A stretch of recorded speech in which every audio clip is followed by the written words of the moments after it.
Good afternoon. Okay, so we're going to give you some more time for the homework that was due today. So some of you have expressed concerns about the homework or problems. So what we're going to do is I'm going to go over the homework now, just give you some hints. Okay, so hopefully it's going to help you. And we're going to make it due next week. Okay, next Thursday. So I will post a couple more problems tonight covering what we do today, and then you can just turn everything together next week.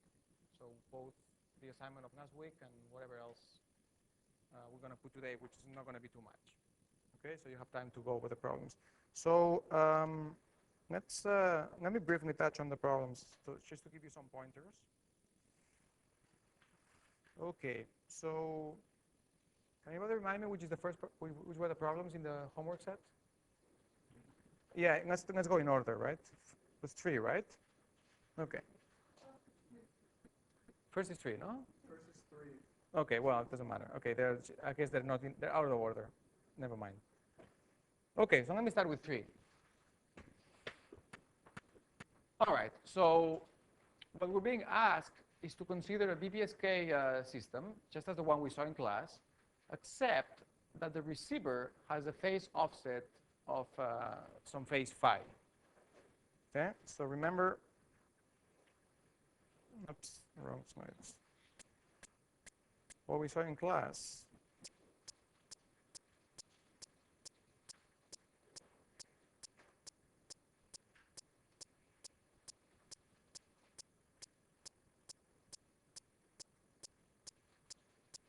Okay.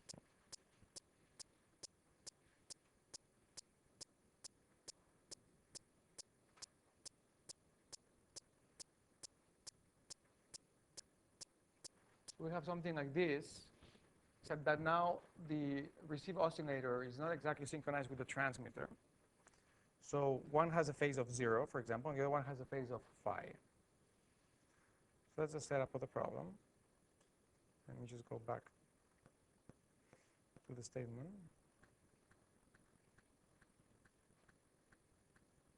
Okay, here it is.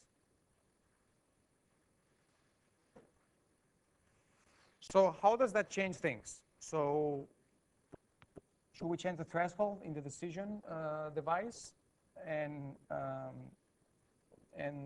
given whatever threshold we choose, the same one or a different one, which is the new error probability? Okay, so let me give you a pointer here. What we have in BPSK is something like this. Remember, in BPSK, everything happens on just one axis. It's a one-dimensional constellation, so the receiver has only one branch. Okay. So everything is in one dimension only. So the quadrature axis doesn't play any role. Everything happens on the in phase. And in BPSK, we send 2 points, say minus A and plus A. Phases 0 and pi. And the probability of error is just determined by the Q function of this distance, essentially, divided by the n sub 0. Now, what happens if the receiver has a phase offset? Now, what happens is that this axis is rotated, essentially, right? So you can interpret these as the in-phase axis is now rotated by a phase phi, right? And if you can formalize that, you can just go through the cosines and the sines. So you can multiply the signal that's coming in, has a cosine with no phase, and it's multiplied out by a cosine of the same frequency but at the phase phi. You can use a formula I gave you earlier in the course for the product of 2 cosines, remember? And you can expand that, and what you'll find is that essentially it amounts to a rotation in the plane. The whole plane rotates in some way, right? So now the decision regions that before were the left part of the plane and the right part of the plane and the left part of the plane.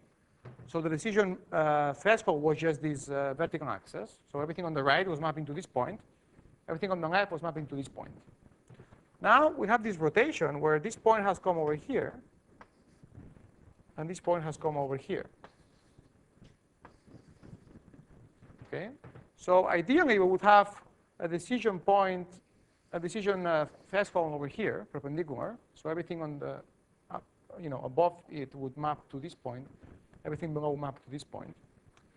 But since everything happens on the y-axis, because the receiver has only one branch, what we see essentially is a projection of all these on the in-phase axis. Let me just clean up a little bit.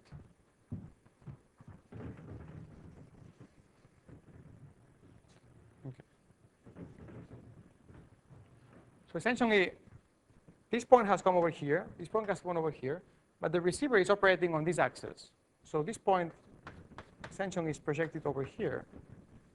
And this point is projected over here. And what happens is that the distance to the origin has been reduced. So the distance that we had now before is now over here. So we have like a triangle, right? We have a triangle whose angle is the phase offset. The distance on up here is the original distance. So this will be RA. And we can just project it down and we'll get a new distance, which is reduced. So the error probability is going to be a Q function involving this distance. So I'm giving you the graphical interpretation. You can just work out the math by repeating what we did in class, except that if you carry with you that phase, you multiply the cosines, you're going to get something that gives you the cosine of this phase, which amounts exactly to this projection I just showed you on this triangle. Yes?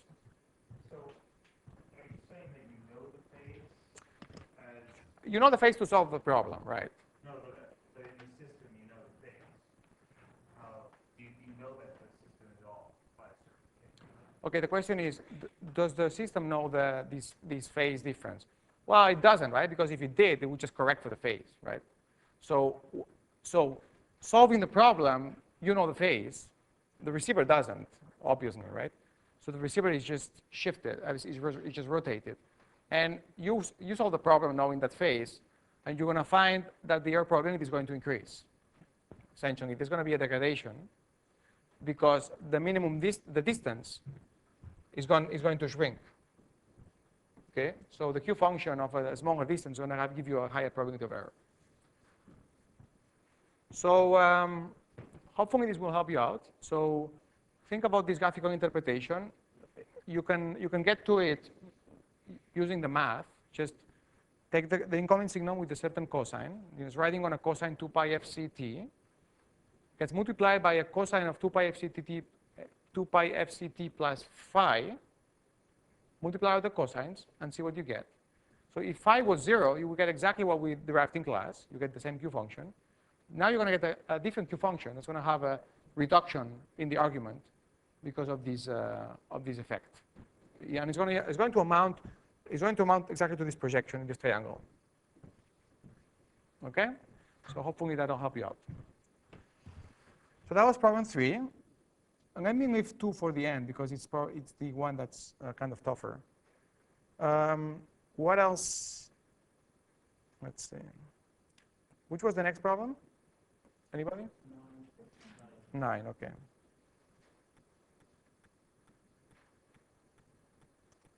Yes, 9, okay. In this case, we were told that we have a BPSK signal. We're given the signal power and the noise power, so you can compute the SNR. And we're asked if the system can be used for data transmission or voice transmission. Well, from the type of modulation, BPSK, and from the SNR, you can compute their probability. And then you can make a judgment from what we saw in the opening lecture of the course as to whether that probability is sufficiently small to support voice and data. Okay. And for the second part, you want to have to repeat the exercise with fading. So you have another formula that works there. And you can just repeat the same exercise. Okay. So I think this one has no particular difficulty. Questions on this one? Yes. Yeah. What exactly are the error probabilities for voice and data? I think I gave you a table in the opening lecture. So, but it's a good time to revisit it. So, for voice, the typical operating point is 10 to the minus 3. Okay. For data, it really depends on the application. So, applications that can tolerate some latency, some delay, they can use retransmissions to correct the errors. So those ones can operate at pretty high error rates. And the ones that do not allow for, do not have the flexibility of tolerating the latencies, they have to operate at pretty small error rates from the beginning. So one will tolerate higher than voice, the other one is smaller than voice. Just reason it here in some, if you give me a reasonable answer, that'll do. Okay? So you're going to find numbers that are pretty extreme, at least in the first part, so that you'll have no doubt. Other questions on this problem? Okay, the next one was the 12, right? Problem 12. Oops, sorry. 12 is the last one. Yes. 10. Okay, we have a system at some frequency, 900 megahertz, at some transmission rate with fading. And we're not being told which is the modulation being used. So just for the sake of specificity, let's assume it's BPSK. The answers won't change too much, but let's just assume it's BPSK. And now we have to choose whether we should be using averages or outages. And remember, I argued in class that if the fading is fast, we should be using averages.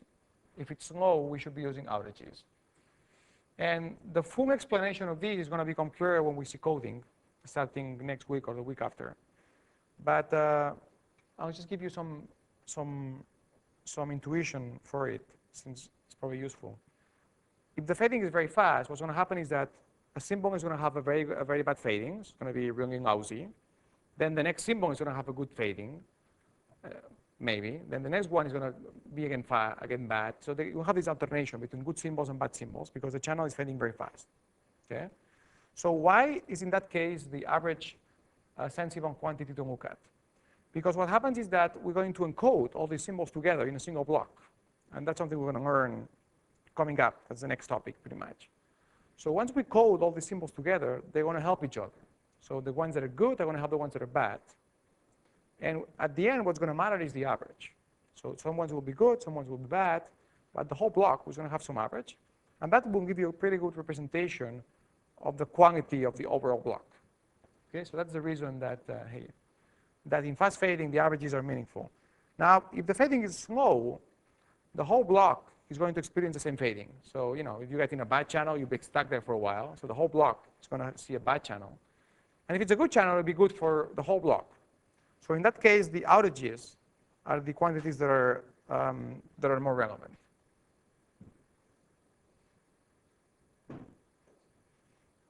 I'm going through the homework assignment for this week. I'm just giving some hints. So it's due next week now. So you guys have more time to work on it. Okay? So yes, it's due next week. Okay? So you missed the hints on the first problem, but you can ask your colleagues here. Actually, for the first two problems. So. Okay, so that's the idea of why for fast fading channels the averages are meaningful, and for slow fading channels is more the outages. Now, for this problem in general, we have two different speeds, 1, 10, and 100 miles per hour. So we have to try to work out some numbers here to see if the fading is fast or slow for these three cases. How do we do it? Well, we are given the frequency of the signal, and we're given the speed. So with these two, we can find the Doppler. Okay, you remember chapter 3 some weeks ago? With these two quantities, you can find the Doppler.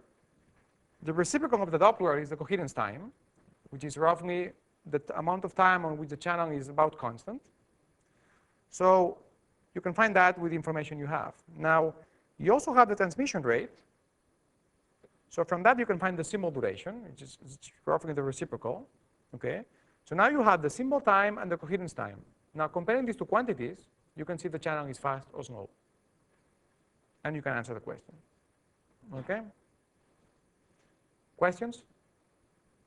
Isn't it intuitive that it's looking at the speeds of the way the receiver is moving? I'm not sure I understand the question. Is it not intuitive to realize what metric we can use just by taking a look at the speed? Okay, the question is, isn't it intuitive just looking at the speeds? Well, yes and no, right? You can say that, for example, you have 3 channels, right? 3 speeds. So you can say that the fastest one is more likely to be appropriate for averages than the slowest one, right? But the absolute numbers, you have to work them out, right? For example, if I give you 3 speeds that were all pretty low, it could be that for all of them, outages are the right metric, right? Or for example, even at these speeds, if the frequency of the signal was very low, the Doppler would be also very reduced. So if instead of 900 megahertz, the system operated at 1 megahertz, for all of them, it would be outages, right? So when you have enough practice, you can get a quick feel for it. I'm looking at the numbers, but in general, you probably want to compute it a little bit. But if you do, go ahead. Yes. Yes, that's a good point. It's a bit fuzzy because the problem doesn't say anything. So assume BPSK. The answer is not going to change too much. Essentially, if it's QPSK, it's going to be a log 2 of 4, which is a factor of 2. So there's going to be a log 2 of m factor, but everything here is order of magnitude, so it shouldn't change too much. But to be specific, why don't you go ahead and use BPSK? That's fine. Other comments on this problem? Okay, let's move on to the satellite one. Okay, so why do satellite systems, why did they go bankrupt? You guys are going to discover that by yourselves. This problem has a flavor that's very similar to some problems we did for chapter 2. Okay, especially the part B. It's about shadow fading outages. So part A is pretty easy, right? You have the modulation and the probability of error. From this, you can find the SNR that you need, and from the SNR, you can find the power. Okay, so that's all I'm going to say. For the second one, you have to throw shadow fading at it, and now you have some outage you have to meet, 90%, 10% outage. So you're going to just formulate it as a shadow fading problem in dB. It's going to be Gaussian, so you're going to have a Q function. And as I said, is exactly identical to problems we saw in chapter 2. So just revisit that and combine it with the error probabilities that you need, the SNRs you need for some error probabilities, and that's it. Questions? Yes? Is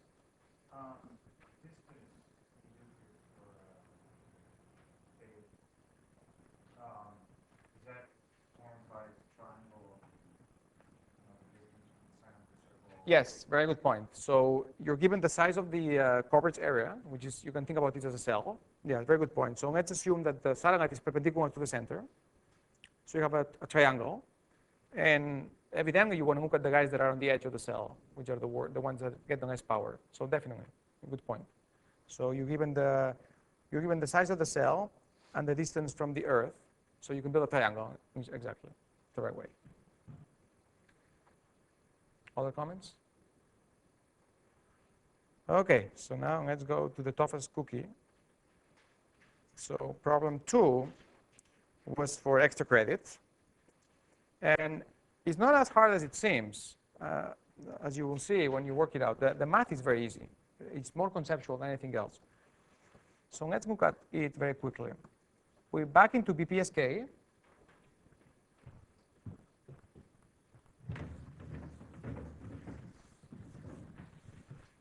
Okay, let me give you the graphical interpretation.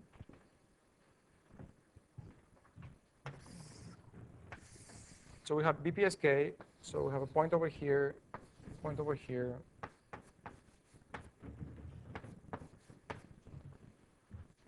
Okay, so usually we have that the points have the same probability, 0.5, and the noise is Gaussian. So what we have is the noise looks like this. Some Gaussian distribution centered at minus A, and then another one centered at plus A.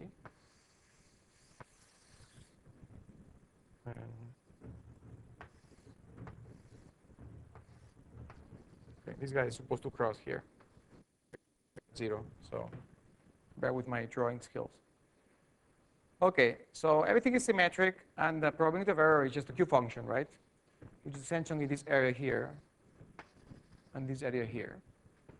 Okay, and in fact, just a Q function, that's it, right? It's a Q function of this distance divided by N0, basically. Now, what we said is, okay, let's assume that now these points have different probabilities. Okay? So you can just go through the derivations as we did in class. And just be careful at the step where we assume that the probabilities are the same. Just don't make that assumption and just take it from there. Now, let me give you the graphical intuition. Does everybody see this picture? Do you guys all see this? Okay, so what's changing now?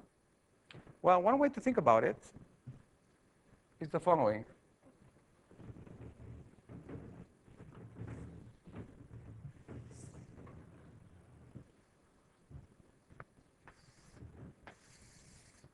We have the same setup, except that now the Gaussians have different sizes.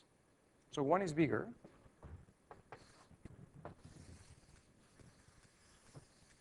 Okay, and the other one is smaller. So one has size times 0.7, the other one has size times 0.3. Now they cross here, away from the origin.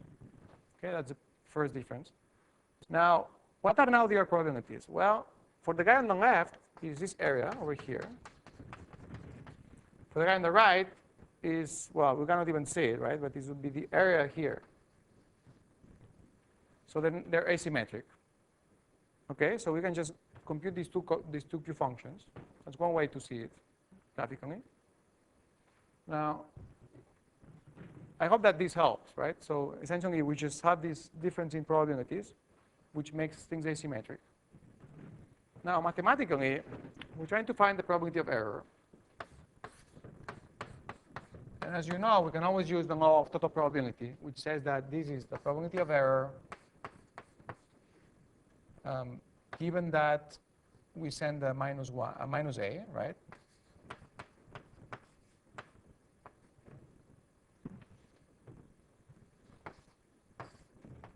Times the probability that we send a minus a plus the probability of error given that we send the plus a times the probability that we send a plus a. Okay, so now what we have is that these two guys are different. Instead of being each of them 0.5, now this guy is 0.7, this guy is 0.3. Now, who are these guys? Well, these are just Q functions still, right? So you just find which are these Q functions, and you solve the problem.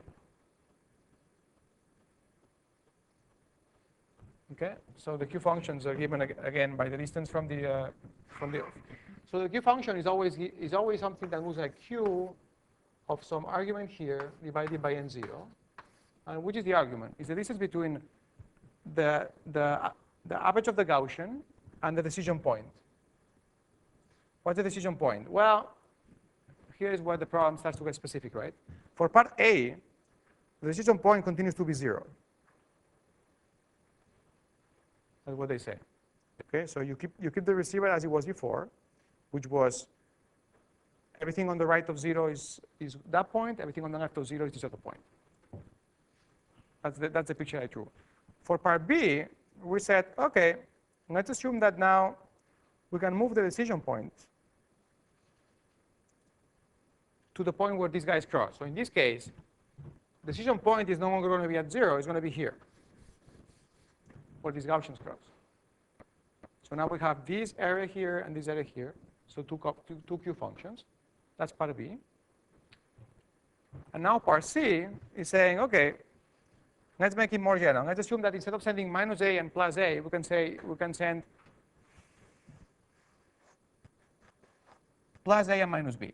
So now these guys, the centers of these Gaussians are going to be at distance from the origin that we can control. They're no longer the same distance. So we can move. What we're going to do probably, what do we want to do here? Well, we probably want to move the intersection point to the origin. So we have to move everything to the left, essentially, right? We want to move the little guy to the left and the big guy also to the left. So use the formulation up here and just try to see which are the right Q functions you have to find. So this one is, as I said, harder than the others. So don't worry too much if you can't solve it. But I think at least part A, it's really straightforward. So you should be able to solve. Questions? Yes. Of the Gaussians? The question is if I'm changing the size of the Gaussians. No, not really, because they're given by the variance of the noise, so which is the same. No, but if you solve it that way, if you scale them properly, you'll find that is the same answer. So it's a graphical interpretation. But the way that the change comes about is here. Is that the Q function is weighted by 0.7, the other one by 0.3. That's the so these amounts to a scaling, if you will. But the noise variance is the same. We're not touching the noise. Yes. I think for past Erksm, we are supposed to solve an equation involving two Q functions. Yes. Good point. So is it possible to find a closed function?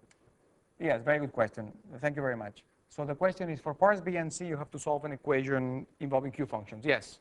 You're going to find Q of something equals Q of something else. Yes. So if you get there, if you pose a problem this way, that's enough. I'm happy. If you get to the right equation, I'm happy if you get there. Now, if you want to solve it, the easiest way is just doing it iteratively. You just try a couple of values. You know what I mean? You try a value. You try a different value. If it got better or worse, you try in that direction, and then you try in the other direction. If you do 3 or 4 trials and errors, you're going to get pretty close to the answer. If you want, you can use mathematical tools that solve this for you, but I'm not asking that. So if you just write that down the equation, you say, solve this equation, that's fine. I'll give you full credit for that. So thank you. That's a very good comment. And that's true for part C also, B and C. Okay, so keep that in mind. Once you get to a numerical equation, you don't have to solve it. Just indicate the equation, solution of this equation, and that's it. Yes? The argument of the Q function, are we using just the distance between the threshold and the set point? Yes. Is that the question? If it's the argument of the Q function is always the distance between the threshold and the average of the Q of the Gaussian. Yes, right. And then in the denominator you have the noise variance essentially, right? So it's the same. Yes.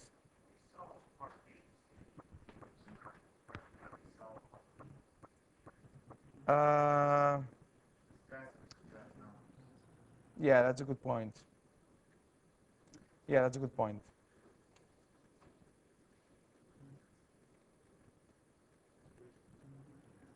Yeah, that's a good point.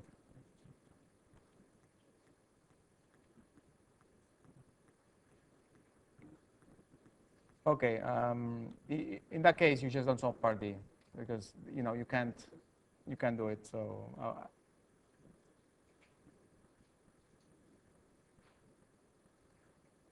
yeah, I won't take any credit away if you guys don't solve part D.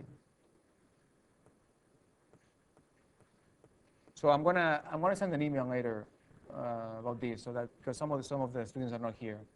So part D, then I guess part D then is not necessary because if you couldn't solve parts B and C, then you don't have the formula that you can have a parameter floating that you cannot solve for. Okay, thank you. Appreciate that. Okay, so you don't have to worry about part D, okay? I'll just send an email about that later. And for parts B and C, if you just formulate the right equation, don't worry about solving it.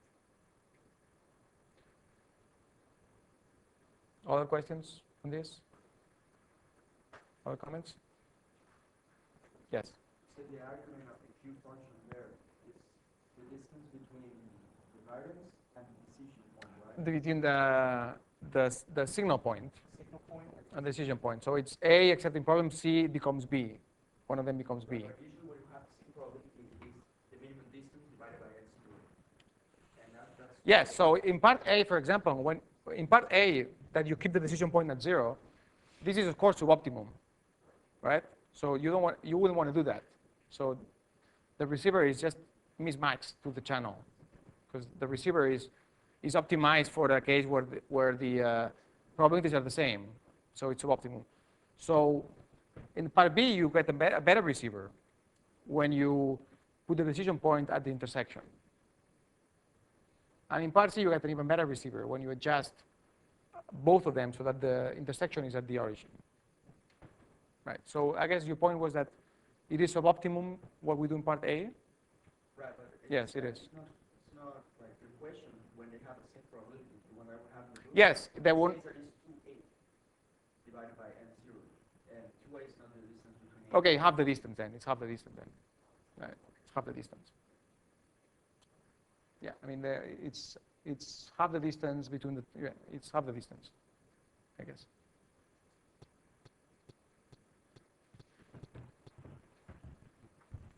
Other questions on the homework?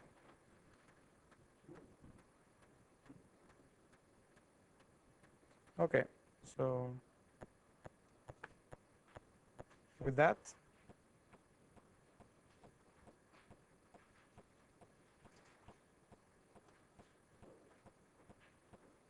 see what happens is that the factor of 2 is from the is because the noise variance is n0 divided by 2. Right. Because it's n0. It's n0. Half of it is on the I, half of it is on the Q. So the only noise you see on the in phase is half of it. So it's n0 over 2, and that 2 comes to the denominator. Okay. Okay. So let's review what we saw last week, and then we'll continue. So we're in chapter 6 of the textbook, and we saw, first of all, we defined these gammas that we're going to be using now for all this part of the course. So we have gamma S is essentially the SNR. To be precise, is the energy between the ratio between the energy per symbol and the noise variance n sub 0. And we'll always assume that the gamma S is exactly the SNR, even though there is just an equivalence here. Then there is the energy per bit divided by n sub 0, which is gamma B, which is just gamma S divided by log 2 of m, where m is the number of points in the constellation. Okay, so we have these two gammas. One is the energy, the SNR per symbol, gamma S. The other one, gamma B, is the SNR per bit. We also have two probabilities of error. We have the P sub E or P sub S sometimes in the textbook is the probability of symbol error, and then P sub B is the probability of a bit error. And with gray mapping and neglecting the errors between non-adjacent neighbors, we have that PB is equal to PE divided by log 2 of m. We saw earlier for chapter 5 that in general the expression for the PE is equal by some integral, and so we have to resort to the union bound or the Moose bound or the nearest neighbor approximation. But we saw now going into details for each constellation that in some cases we can actually get an exact expression. So for BPSK, we get this Q function, exact expression, the one we were just talking about, in fact. And which is equal for, which in this case, P and PB are coincidental because there's only 1 bit per symbol. Then, using the fact that a QPSK can be interpreted as two BPSKs in quadrature, we derived also exact expressions for the QPSK PE, which is here. So that's the PE for QPSK. It's a Q function times 2 minus the square of a Q function, which is a very small term. And we compare these exact expression with the different approximations. Nearest neighbor, union bound, let me see. Here's nearest neighbor it has the right Q times 2, it's just missing this Q squared. And the union bound is over here. It's also, the first term is also correct, and then it has a plus Q here. So the first term is always the same in all the cases. Okay, that was QPSK. Then we moved on to MPSK for m bigger than 4. And here we didn't get much. We just got into an integral, a pretty nasty integral that cannot be solved. So in this case, we're limited to using the bounds and the approximations. Then we change to PAM, constellations on the in-phase axis only. And here we could also derive an exact expression. We remember that we differentiated the inner points and the outer point. So there is 2 outer points, and there are m minus 2 inner points. So the inner points have 2 neighbors, one on each side. So we have this Q function times 2. And the outer points have only 1 neighbor, so there's a Q function. And just putting the pieces together times their respective probabilities, we got to this final expression for the PE of MPAM, exactly, for generic M. So that's exact. Then for MQAM, in the case that is square, we can again regard it as the product of 2 PAMs, one for the in phase and one for the quadrature. And so we can just use the formula we found before, this formula here, and just modify it to get PE for square QAM, which is here at the bottom. Okay, so that's also exact. In the case that the QAM is not square, for example, across or rectangles or things like that, then that trick doesn't work, and we're again stuck with an integral. So we have to use union bounds and nearest neighbor approximations. So in general, we can always recognize the fact that the probability of errors look like some coefficient times the Q function of some other coefficient, and then gamma. So we can build a table, and in fact, the textbook presents such a table containing these coefficients for different constellations, for MPSK, MPAM, MQAM, and in fact, other ones that we haven't even seen are all tabulated. So you have these alphas and these betas, which depend in general on the order M. And there's a similar set of formulas for the PB as a function of gamma B. So there is a different, there is the same alphas and betas work, but we have some additional coefficients. So the alpha is divided by log 2 of M, and then beta is multiplied by log 2 of M. Okay, but other than that, we can use the same set of parameters. So that's what we had for coherent modulation. Then we touched briefly on differential modulations. Remember, these are the ones where we send information as a phase differences between consecutive symbols. And here, for almost all constellations, we're stuck with integrals, except for the case of differential BPSK, which we shorten as DPSK, where we have this very nice formula, just an exponential on the gamma times 1/2. So that's the only case for which we have a formula here, and so that's the only case we're going to be using in terms of differential. We're just going to consider BPSK because it's the only one for which we can do some analysis. So that's it in terms of PE and PB in no fading. So then we started with fading channels. And here's where we talked about the difference between outages and averages. So for fast fading channels, averages are meaningful. For slow fading channels, the outages are meaningful. And whether a channel is slow or fast depends on the ratio between the coherence time and the coding block length. Now, we don't have coding yet, so we're just going to consider that each symbol is a block on its own. This whole thing becomes much more meaningful when we talk about coding, which is going to be coming up.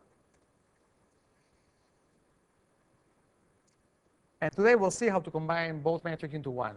So we didn't see this last week, we'll see it today. Okay? Because oftentimes we have both fast fading and slow fading on the same channel. So then that's the right way to approach it. So outages, slow channels. Say that gamma 0 is the minimum acceptable on gamma that we need to have. So the outage probability is just the integral from 0 to delta gamma 0 of the PDF of the random variable on gamma. Now, the random variable on gamma depends on the type of fading. If the fading is Rayleigh, then the distribution of gamma is exponential with this PDF. So we can just plug this into this integral and integrate it out, and we get the outage given by this very nice formula, just an exponential on its own. And we can invert this formula and just clear gamma S bar, which is the average of the fading, as function of gamma 0, which is the required SNR that we need, and the outage probability. Okay, so if I tell you I want to have 10 dB with outage 10%, you just put here 10 dB, 10 and 0.1, and you get how much average do you need on the channel. You can write the same formula in dB, and it comes out that the average of the of gamma S in dB is equal to the average that we need. Actually, that shouldn't be average. Sorry about that. This should have no bar.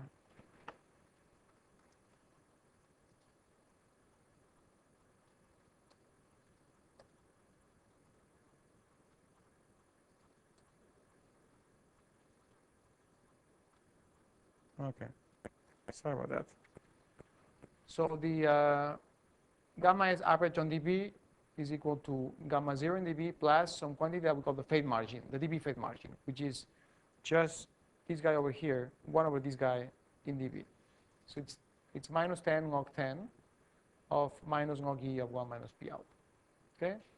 And we went through a numerical example. So the example says that to have a probability of error of 10 to the minus 4, we need 8.5 dB. Now we want to have 8.5 dB 95% of the time. So the average is 5%. And we just plug here 5%, 0.05. And here we have 8.5 dB in linear scale. And we find that, so I'm using the formula in the previous page. I'm using this version. We find that gamma S bar has to be 138, which amounts to 21.4 dB. Okay? So to have 8.5 dB 95% of the time, the average has to be much higher, of course, 21.4 dB. Okay, so that's the pattern outages. Now for fast fading channels, we want to analyze, and that was the part with outages. For fast fading channels, we want to tackle averages. So the average of PE is just the integration of PE times the PDF of gamma. And now PE is given by one of the formulas we found before, depending on the particular constellation. And the PDF of the fading depends on the type of fading. So if it's rarely fading, it's again an exponential with average gamma S bar. So for BPSK, we can actually integrate out the Q function times this exponential, and we get this nice formula. Now, we cannot always do this in general, but for BPSK, it works out. It's pretty nice to integral, so don't worry about it, but it comes out in closed form. So that's the end of the lecture last week.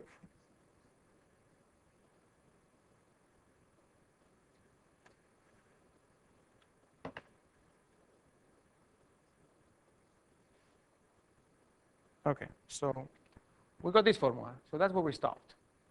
Now, it's interesting to specialize this formula for large gamma S, for high SNR. We'll use later why it's interesting. So the approximation of this formula for large gamma is just 1 over 4 gamma S. Now, let me just take you through this approximation because it's a useful technique to know. So usually, what do you do when you want to approximate something? You guys have done it before in the course, right? You do a Taylor series expansion, right? You had even in the midterm, remember? You want to approximate a function around in the vicinity of some point, you do a Taylor expansion at that point. Okay, so in the midterm, you have to approximate the function log 1 plus x around 0, remember? In problem 5. Now here you have to expand something for a large gamma S. So how would you do this? Anybody? How do you do a Taylor series? On which neighborhood do you expand this function? Anybody? So what does it mean large gamma S?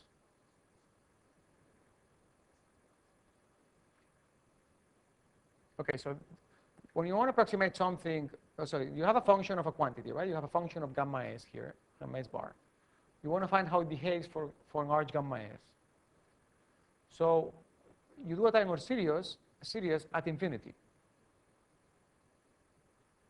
So you want to see how the function behaves in the vicinity of infinity, which is when gamma is very large. So if you wanted to approximate this for small gamma, you would do a Taylor series at 0, right? If you want to see how it behaves for large gamma, you do a Taylor series at infinity. Do you guys agree with that or not, as a principle? Okay, so how do you do a Taylor series of something at infinity? So this is a very good trick.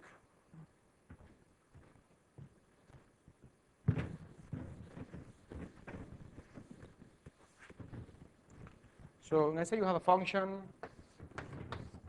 for variable gamma, and I tell you, okay, how does this behave for small gamma? What you do is you do a Taylor expansion for gamma equal to 0. Now I'm telling you, how does a function behave for when gamma is very large? You do an expansion at infinity. So how do you do it? How do you take a derivative at infinity? So what you do is you change this into the same function, and now you do a change of variables. You say gamma is equal to 1 over x. And now we expand at 0. You see?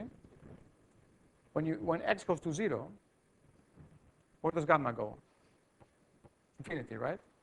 So what you do is you expand this function at x equal to 0, which is the same as expanding this function at gamma equal to infinity. Okay, so that's a very useful trick. So in this case, what you do is you replace gamma by 1 over x, and what you get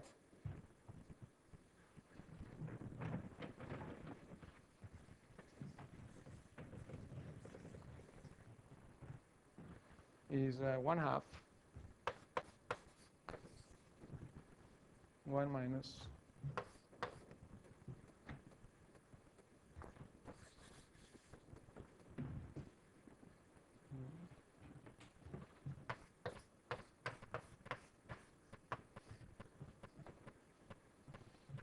Okay, so what I did is I replaced gamma by 1 over x, and then I multiplied that bottom and numerator and then denominator by x. Okay? I hope everyone can see that, right? You just replace gamma by 1 over x, then multiply up and down by x, and you get this. And now you just do a time series of this guy at x equal to 0, and you get essentially that. You get x divided by 4, and now x is 1 over gamma, so you get 1 over 4 gamma. So this is just a usual Taylor series, right? You just take the value at 0, and then you take the derivative at 0 and all that stuff.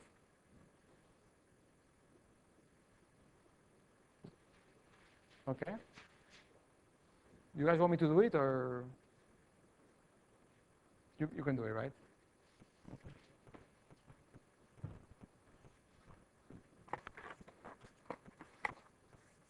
So keep this in mind because it may be handy in the future. Okay, so we got here. We got that for high SNR, the PE average, remember this is the average PE for BPSK in Rayleigh fading, behaves as 1 over 4 gamma. Okay? That's for coherent BPSK. Now for differential BPSK, remember the PE, we saw it a few slides ago. Here. Okay? Remember this formula? 1/2 e to the minus gamma. That's for differential BPSK. Now we can use this formula to get the average in fading. So we get this PE times the exponential of the Rayleigh fading integrated. And this is a Pires integral. Gives you 1 over 2 times 1 plus gamma is bar. Now for large gamma, this one is trivial, right? I mean, 1 plus gamma becomes gamma. So you just get 1 over 2 gamma. So what's the point of this? Well, let's compare these two formulas, right? With differential, we get 1 over 2 gamma. With coherent, we get 1 over 4 gamma. So one is exactly half the other. So there is a factor of 2 difference, which is so essentially you can get from one to the other by multiplying gamma by 2, which is the same as doubling the noise. So essentially, in the differential case, the noise is twice as strong.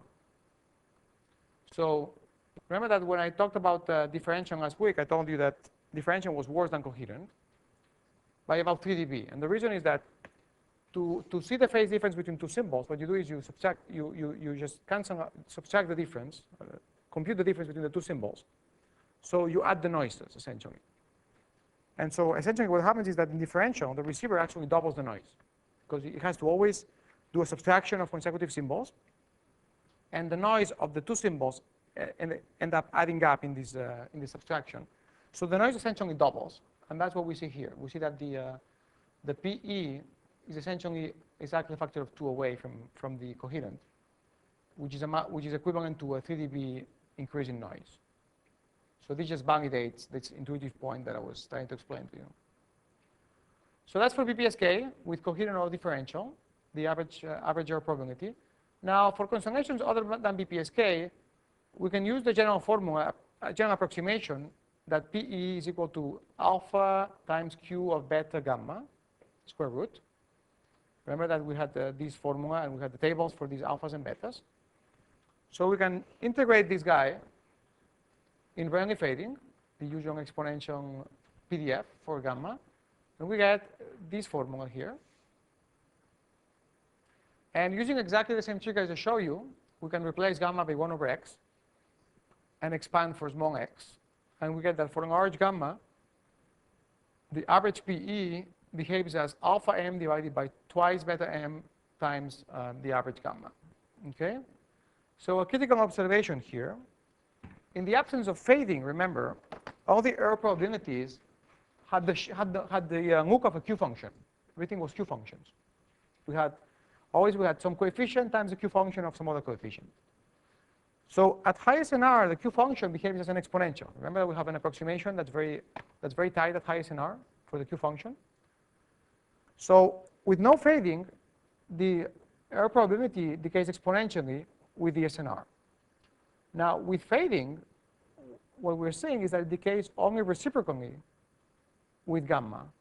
Okay, so it decays as 1 over gamma. Well, with some coefficients, but essentially it's 1 over gamma.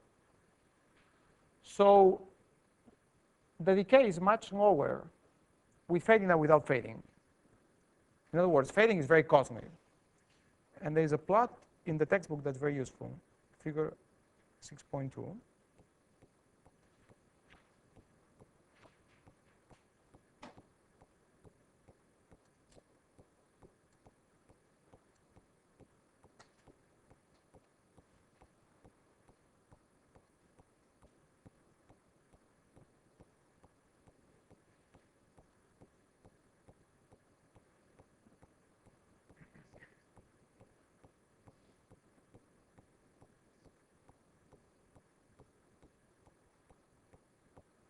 Here it is.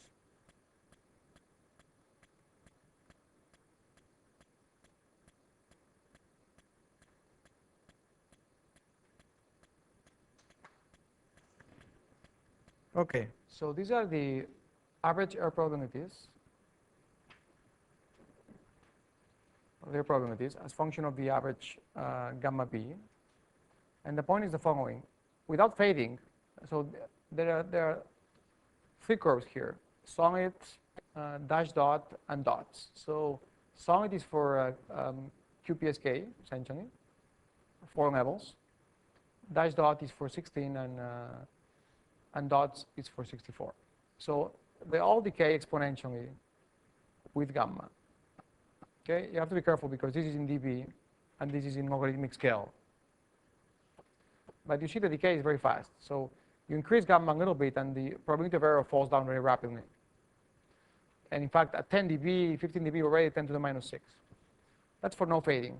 Now for fading, the decay is much, much, much lower. Okay? So this is the point, right? Imagine that I tell you, okay, we want 10 to the minus 3, for example, for voice, right? So we want to be on this line. So without fading, and let's look at this guy, right? QPSK. Without fading, we need about 5 dB, maybe 6, to get 10 to the minus 3. Okay, with fading, over here, we need about 27. So fading is very expensive in terms of, we need much more SNR, so much more power to get the same type of quantity. Okay, so these guys are Q functions. So when you plot them in logarithmic scale versus dB, they look like this. These are Q functions. And these are just 1 over x, 1 over gamma, essentially, type of decays because of the fading. So it's a dramatic effect, the effect of fading, as you can see, without coding especially. With coding, it's going to get better, but without coding. This is only for MPSK? Question if this is only for MPSK. That's a good point. Let's look at the caption. MQAM. Yeah. But you'll find similar behaviors.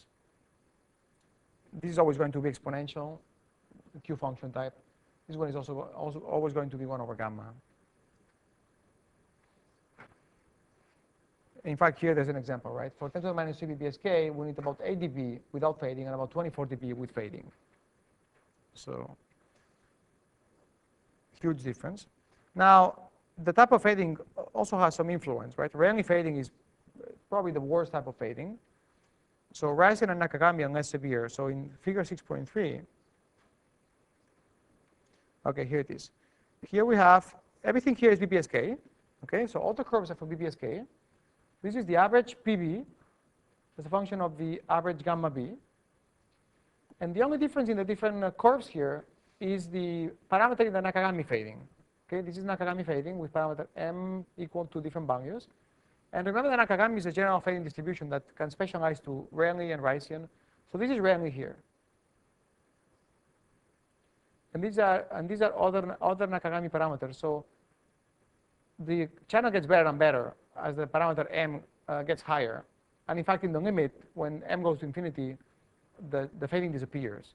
So you get, again, this Q function behavior. So yeah, that's VPSK. So you could plot similar charts for other modulations, right?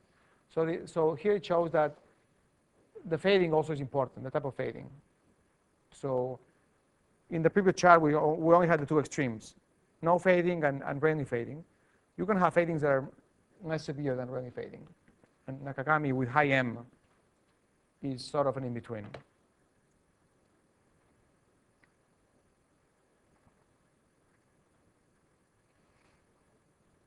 Okay, so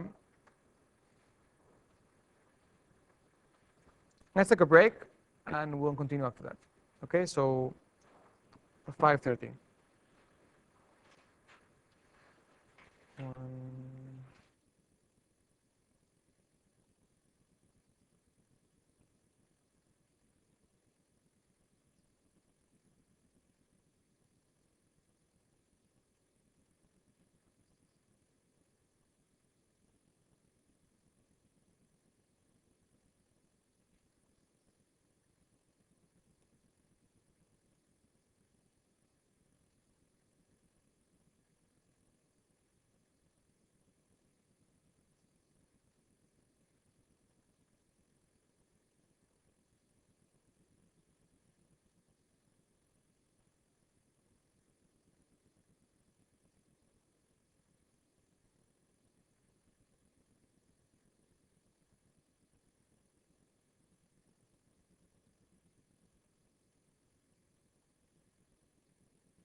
Well, no, that would be too much consolidation. But right now there is about 10 companies.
The last push on this chapter. So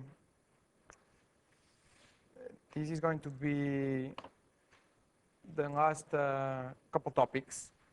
And the one coming up now is, oops, sorry, computer.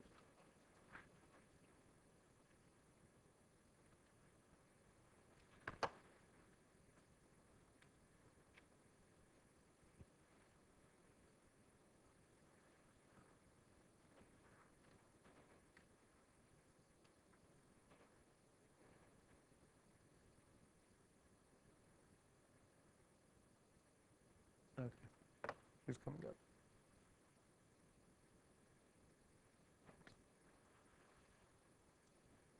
Okay, so this topic is conceptually simple, but a little bit tricky. So let's try to go through it carefully. We've talked so far about outages and averages. Remember, outages are meaningful for slow fading channels and averages for fast fading channels. Now, in reality, we typically have both slow and fast fading. We have shallow fading, which is slow. Remember, it changes on the order of seconds or meters, tens of meters. And we have multipath fading, which is fast, changes on the order of inches, milliseconds typically. And usually we have one on top of the other one. So how do we deal with that? Well, we deal with the fast one using averages and with the slow one using outages. So it's a hybrid approach. So we target outages with respect to shadow fading, which is the slow one, and we target averages with respect to multipath fading, which is the fast one. So now, notation, and here's where it gets tricky. As always, we use gamma S or gamma B to denote the instantaneous SNR, which is random. It's random because of shadow fading and because of multipath fading. Now, we take its average over the multipath fading, and we get gamma S bar. Okay, so far so good. So gamma S bar has been averaged over the multipath, but it's still random over the shadow fading. Okay? If we take an average of this one over the shadow fading, we get gamma S with 2 bars. So this one is no longer random. This is deterministic. We have averaged out both types of fading. So this one is just path loss. Okay? So remember this hierarchy, right? 2 bars means we take averages over both types of fading. 1 bar means we take average only over the fast fading, but it's still random over the slow fading. Okay, so when do we have an outage? We have an outage when the gamma S bar, which is the one averaged over the multipath fading only, falls below some minimum level. Okay? So that's the idea. And maybe the best is to go through an example. Because that's it. I mean, really that's it. You have the tools already. So let me just put the pieces together into an example. Say we have BPSK with log-normal shadow fading with a standard deviation of 8 dB. Now, on top of it, we have Rayleigh fading. So the Rayleigh fading is fast, and the shadow fading is slow. Now, I'm going to tell you that I want an average error probability of 10 to the minus 4. Now, that requires that the average over the multipath fading, gamma S bar, is equal to 34 dB. How do we find this? Well, I take my Q function.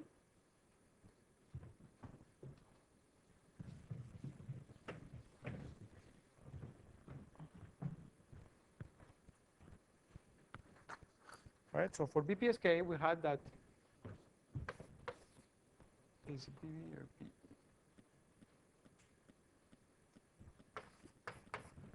We had this, right?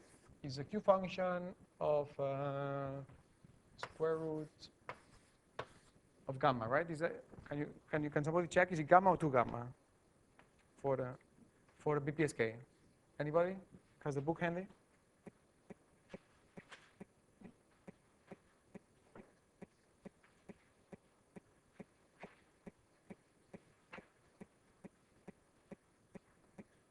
Oh, hold on.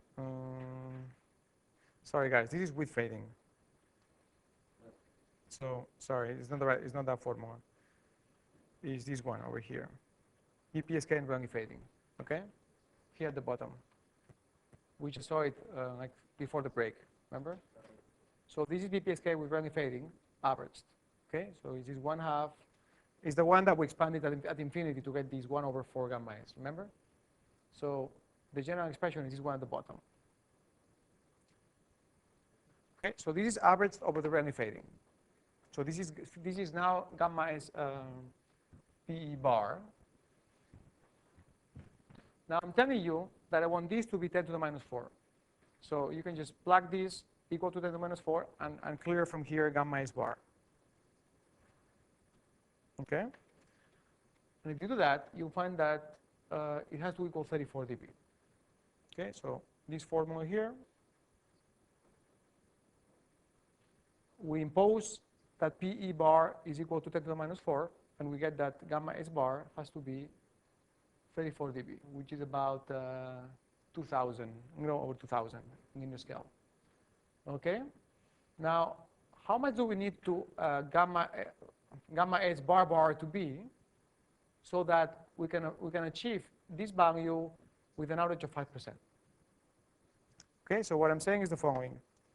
I want to have an average of 5% relative to the shadow fading. So I want to be in 95% of the locations, I want to have at least 34 dB of average gamma bar.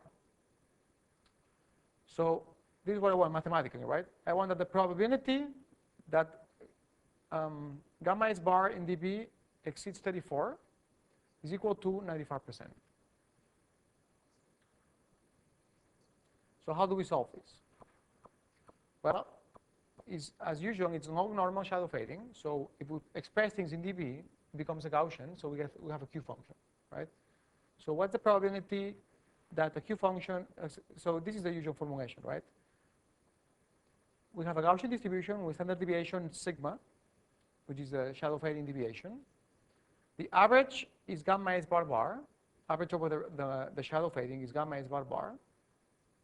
And we want that the value exceeds 34 dB with 95% probability. So we need a Q function of 34 minus gamma S bar in dB divided by sigma has to be 0.95. It's exactly the same thing that you guys have to do for the satellite problem in the homework, or that we used to do in chapter 2 for the shadow fadings. Okay, this is the minimum that we want. That's the value we're trying to find, the average, and this is the standard deviation. And here we have the 1 minus the average. So we can clear from here, using a Q function table on a calculator, we can find that for Q to be 0.95, the argument has to be minus 1.6. And so we find that gamma S bar has to be 46.8. So to have 34 dB 95% of the time, the average over the shadow fading has to be 46.8. So we need about a 12 dB margin to have a 90% protection against shadow fading. So that's it. You just have to get through the notation of the bar and the double bar, and the fact that one is averaged over only the Rayleigh fading, the other one is averaged over Rayleigh and shadow fading. So other than that, they're all familiar notions. It's just Q functions for the shadow fading, and for the Rayleigh fading, it's just the averages that we've been dealing with in the first part of the lecture. I think the best way to get acquainted with this is to do a couple of examples. So I'll see if I can find a homework problem that allows you guys to practice a little bit. But essentially, this is the procedure. Questions here, comments, concerns, confusion?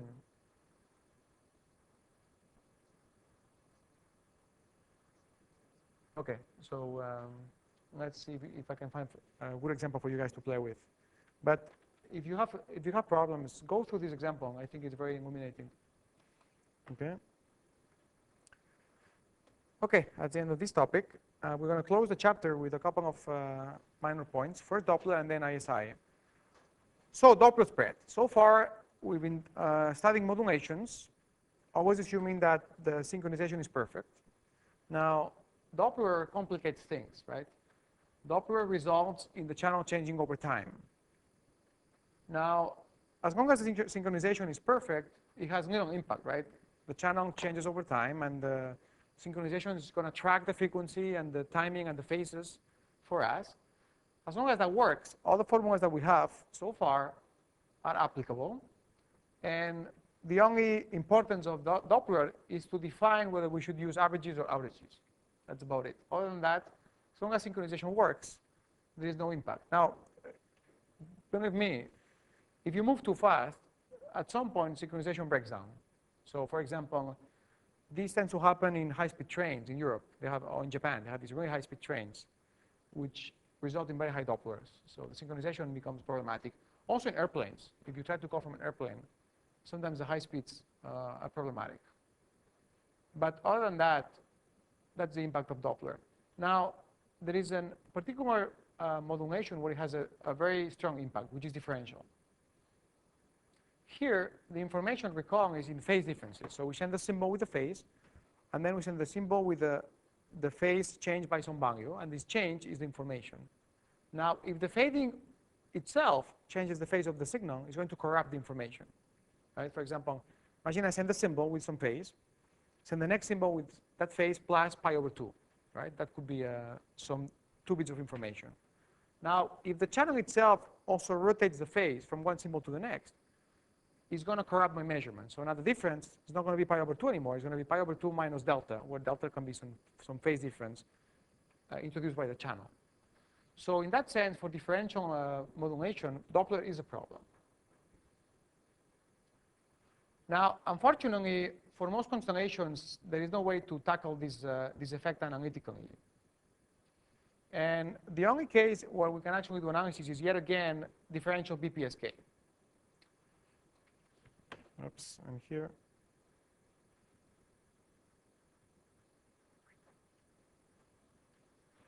Differential BPSK, not PSK. So DPSK is differential BPSK. So for differential BPSK, we can actually find some useful formulas. Since we're talking about Doppler, by definition, the problem appears in high-speed channels when Doppler is high. So by definition, in high-speed channels, the right metric is the average error probability, okay? We just discussed that a few minutes ago. So remember we found this formula for the DPSK in rarely fading. Without Doppler, we found this formula just a few slides ago.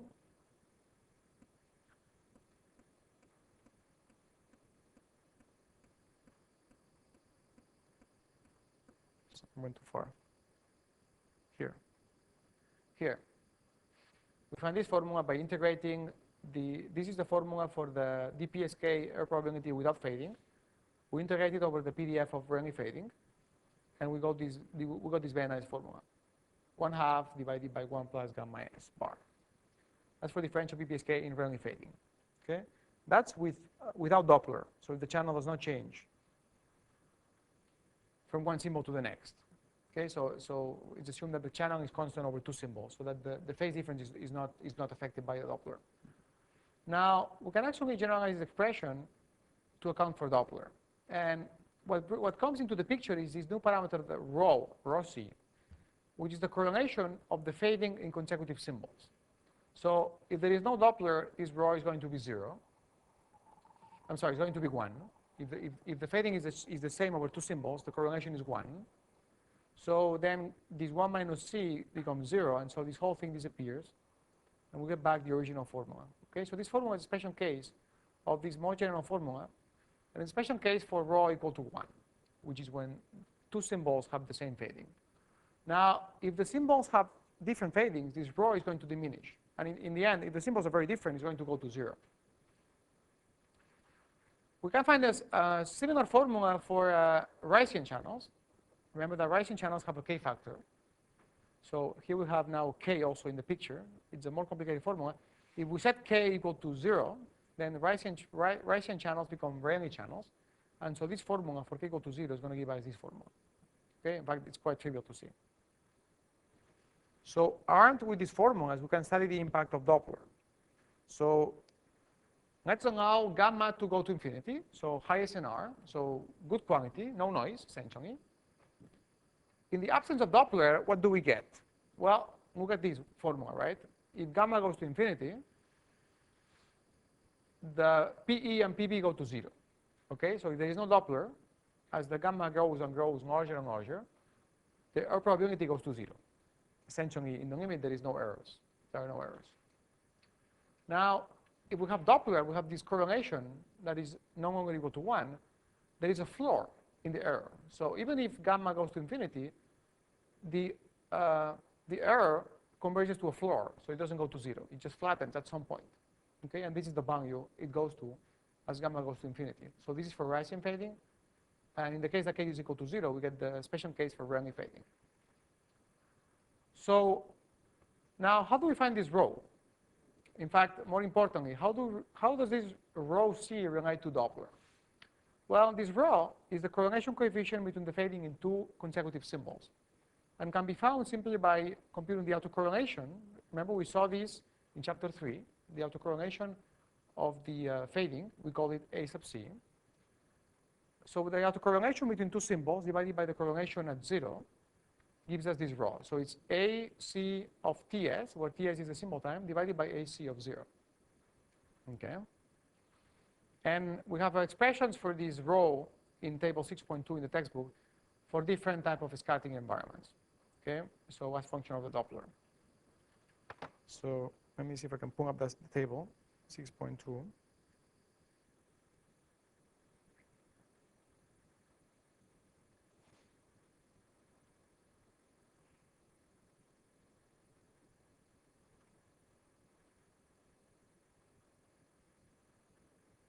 Okay, here it is, 6.2.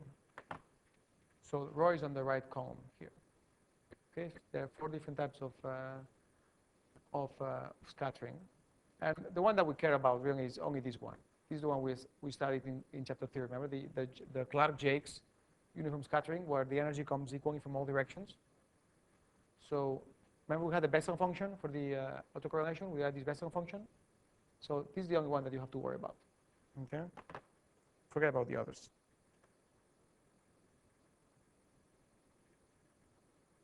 In fact, here it is, right? For Rayleigh fading, with the Clark-Jakes uniform scattering environment, we found that the autocorrelation, which is the received power times this Bessel function. Now, if we divide it by its value at 0, when tau is equal to 0, the Bessel function is equal to 1, and so the autocorrelation at 0 is just PR. So we divide these by PR, we get this, right? Correlation coefficient is just this Bessel function of 2 pi FD, which is the Doppler spread, times the symbol time. Okay, so we just plug this value for rho in here, actually here, for Rayleigh fading, and we get 1 minus rho over 2 is 1 minus the Bessel function divided by 2. So that's the error floor. Now, we can expand the Bessel function as a Taylor series, which is non-trivial, so don't worry about doing it because you have to take a derivative of the Bessel function. But just take my word for it. What you get is this. You expand these J0 around for small arguments, and you simplify it, and you get this. It's a very useful formula. So we have a plot that's very useful. Plot 6.4.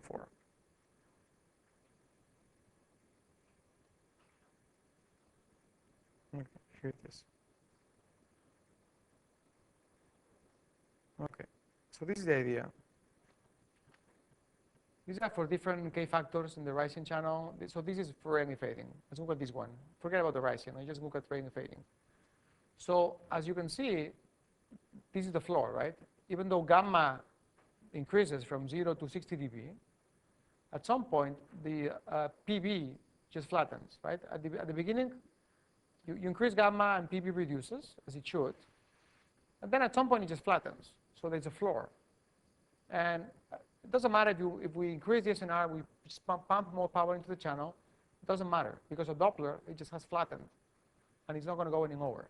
So this value, this floor, is what this formula that I just showed you allows you to compute over here. So you just need the Doppler spread, the symbol time, multiply them out, squared, times pi squared divided by 2, and that's your floor. So that's the limiting value as gamma goes to infinity that you're going to achieve. So it's essentially this level over here. Okay, so that's what happens with differential modulations because of Doppler. Now, let's go to a quick example of, how is this useful? Well, let's look at this example, right? Say we have a radially fading channel with this type of scattering, uniform scattering, the Clark-Jakes scattering. Doppler spread is 80 Hertz, so that would be at 2 gigahertz would be a speed of just a car going not too fast, maybe 50 miles per hour, that kind of thing.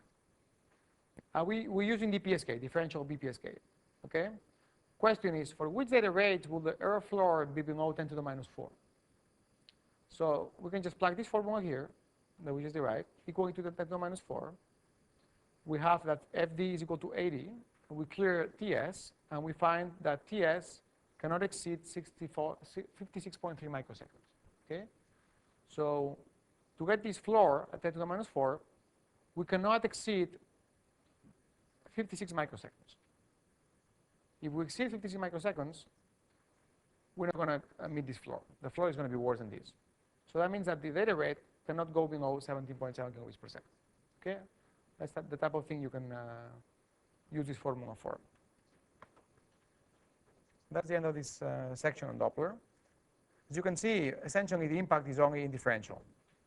So all of this is for differential BPSK. Questions, comments? So the only, when we have Doppler, you can only ask, why is it only that it works in DPSK? Well, what happens is that only in DPSK we can find formulas that we can, employ analytically. So the effect takes place also with differential QPSK, any differential modulation, but we don't have any formulas to work with. Is that your question, or yes? Yeah. So when it comes to differential, we're just going to always restrict ourselves to BPSK because it's the only case for which we have some useful formulas. And also, in differential, it's actually pretty common to use BPSK. Differential is already suboptimal as it is, so BPSK is suboptimal too. So usually you do it for complexities. You want something very simple. Use differential and BPSK. It's extremely simple. It's kind of lousy, but it's very simple, so that's why you do it. If you want something more sophisticated, you would do coherent, not differential. Other comments? Okay, so the last couple slides and we're done with the chapter. Intersymbol interference, ISI. Okay, so now instead of Doppler spread, let's talk about delay spread. What happens when there is delay spread in the channel? So far we haven't talked about it. Well, when we have noise, we can always fight it off by just increasing the power. Increase the power, gamma grows, and things get better, right? When we have ISI, because of delay spread, that doesn't work. Because what happens is that the symbol interference comes from yourself. It's the same signal. It's the symbols that came before you or they're coming after you, the neighboring symbols that are interfering with you. So if you increase the power of the signal, the interference is also growing at the same rate. So nothing gets better. Essentially, the ratio between the signal and the interference from the other symbols does not change if you increase the power, because the interference grows with the signal. So you cannot fight ISI by increasing the power. So again, we find that ISI is going to cause an error floor. That depends on the type of modulation, type of fading, etc. And here there's no formulas to work with, really. The only way to tackle this is by using simulation. That's what people do. They just simulate the channel, the modulation, and everything, and just compute numerically the degradation caused by ISI. And essentially it depends on the delay spread. Not so much on the shape of the power delay profile, but more on how wide it is. So remember, the delay spread is the width of the power delay profile. The shape doesn't seem to matter too much. It's more how wide it is, really. So you have some simulation data in figure 6.5, just to get a feel for it. And let's put it up.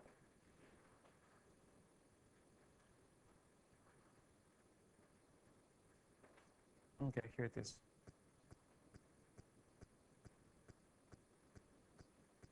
So here the horizontal axis is D, is this sigma. Remember, this is the delay spread. Sigma Tm is the delay spread. We studied this in chapter 3. And normalized by the symbol time here. So this is a relative delay spread. For example, if this is 0.1, it means the delay spread is 10% of the symbol, right? So it's a percentual. That's the horizontal axis. So it goes from 1% to 10% to 100%. Okay? And this is the error floor. So how do you read this? Well, you pick a modulation, right? For example, let's say VPSK. So it's the squares. It's the cross, yeah. It's the pluses. So it's the top line here. And you say, okay, I have a delay spread of 10% of the symbol. So you come here, 10%. And you read out, okay, 10% for BPSK, 10 to the minus 2. That means that my error rate cannot go below 10 to the minus 2, even if I put infinite power. That's the floor. So that's how good it can get. Okay, that's how you read this plot. And this is generated by simulation. So there are no formulas to work with here. So it's kind of a hard topic to tackle. There is only an approximation that you can actually infer empirically from these plots, which is this one over here. So it says that when the delay spread is between 2% and 10% of the symbol, the floor is bounded by this ratio squared. So it's a relative delay spread squared, essentially. So you can use that sometimes, but it's just an empirical observation. So it's just a very rough approximation. So let's just use it. This is an example that I took from the textbook.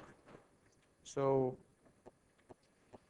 say that the delay spread is 3 microseconds, okay? And we want to have 10 to the minus 3 at least. So let's set the error floor to 10 to the minus 3. So we put 10 to the minus 3 here. We send this sigma to 3 microseconds, and we clear TS. We find that TS has to be bigger or equal than 95 microseconds. Okay? So the reciprocal is 10.54 kilobits per second, just taking 1 over TS. So if I want to guarantee 10 to the minus 3, I cannot go faster than 10.5 kilobits per second, right? So it's pretty lousy. It's a pretty lousy data rate because of ISI. So with QPSK, you double that because you're using INQ, but still just about 20 kilobits per second. So in this particular channel, when the delay spread is 3 microseconds, which is a pretty typical value actually for the urban environments, 3 microseconds. If we want to get 10 to the minus 3, we have to operate at very low speeds. So this just evidences that we have to take corrective measures. So unit equalization, essentially, to allow for higher data rates. So just the point of this exercise is to realize that you have to do something about it, because otherwise ISI is very problematic. So that's all I'm going to say about it. It's a hard topic to tackle because we don't have any formulas to work with. Okay? But at least you should have just a feel for it, especially the notion of these error floors. Questions? Comments? Okay, so that's chapter 3, chapter 6. And let's start with chapter 7. We'll do half an hour, then we'll call it a day.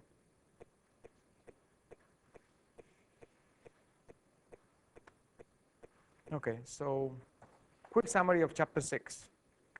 We found exact and approximate expressions for the error probabilities, first without fading, so exact and approximate for BPSK and QPSK, only approximate for MPSK, exact for MPAM, and both exact and approximate. Well, for MQAM, we had exact ones for square MQAM, and only approximate for non-square MQAM. And we can synthesize all of these approximations into this type of general formula, alpha times Q of square root of beta times gamma, where alpha and beta depend on the type of modulation, and we have a table for that. We also derived the exact error probability for DPSK. Without fading was that exponential, 1/2 of the exponential of to the minus gamma. For no fading channels, the relevant performance metric with fading is the outage probability. And for fast fading channels is the average. So we derived exact expressions for BPSK and differential BPSK in rarely fading, and approximate ones for all the other modulations. Critical observation was that without fading, these error probabilities decay exponentially with gamma, but with fading, they decay only with the reciprocal of gamma, okay, so of gamma average. So essentially, things get much worse with fading. When we have both outage and both fast and slow fading, which is typically the case, we have slow shadow fading and fast multipath fading, we can combine the notions of outage and averages into a combined hybrid metric. So we saw that too. And then we briefly touched on the fact that Doppler causes an irreducible error floor for differential modulations, and we find formulas for differential BPSK. And delay spread causes ISI, which in turn also causes an error floor. And here we don't have any formulas to work with. All we have is some empirical data that we can just read from a plot, and then a formula we infer from that data. So that's the end of the summary of chapter 6. And now we start with chapter 8, I think it is, diversity. Is it 7 or 8? Oh, it is 7, you're right. It is 7, yeah, thanks. Chapter 7, which is diversity. This is a very important topic in wireless. It's heavily used, diversity, to combat fading. And it connects very tightly with the modulation chapter we just saw, chapters 5 and 6. So I hope by now I've convinced you that fading is a big problem in wireless communication. Both shadow fading and multipath fading are big impairments. So how do we get about mitigating fading? Well, there are several techniques. One of them is coding that we're going to see starting next week. And another one is diversity. So a chief technique to mitigate fading is diversity. So the key idea in diversity is to send and receive data over multiple routes, which undergo independent fading. So essentially, you want to hedge your bets, hoping that when you send this data through multiple routes, even if one or several of these routes are in bad fading conditions, hopefully at least one of them will be in good condition. Okay, so that's the idea. You diversify is the same thing they do with mutual funds, right? You buy multiple stocks, and hoping that the good ones are going to make up for the bad ones, and that the average is going to be hopefully a positive number.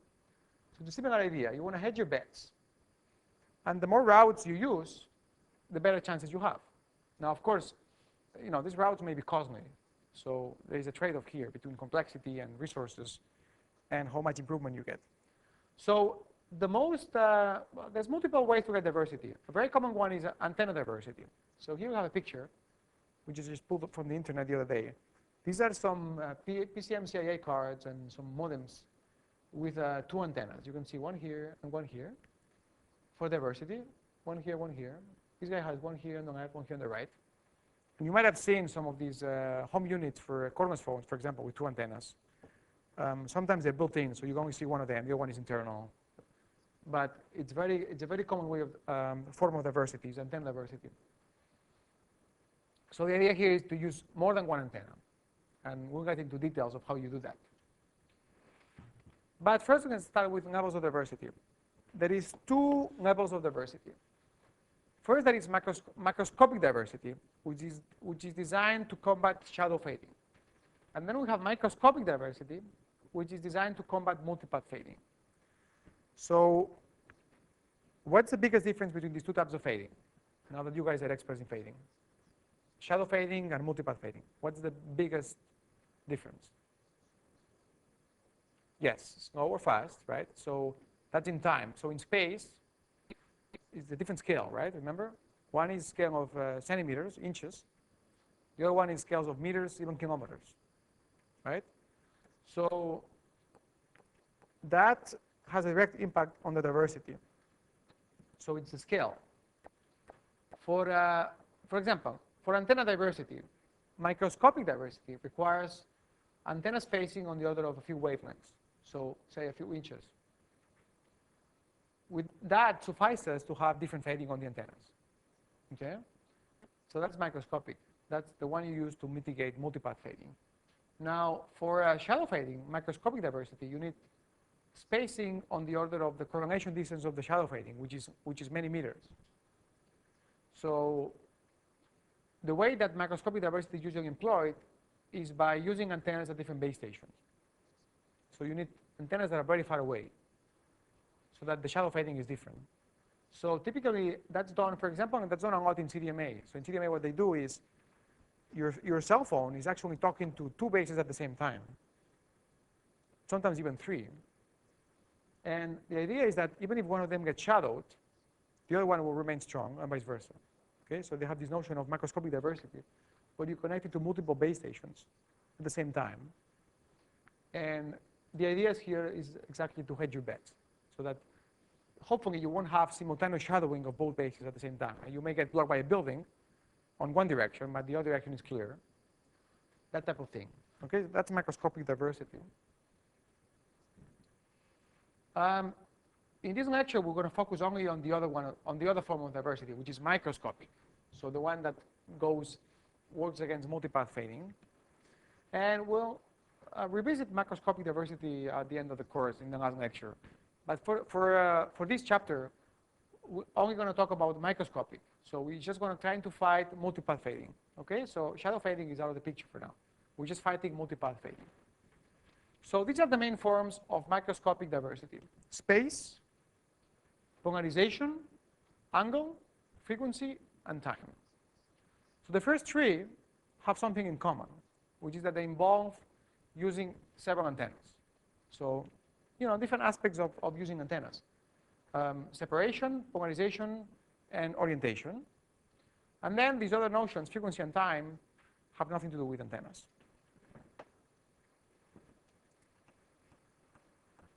So let's elaborate a little bit on this differentiation. Space diversity. This involves the use of multiple antennas which are spaced out at the transmitter and or at the receiver. Can be either or can be on both.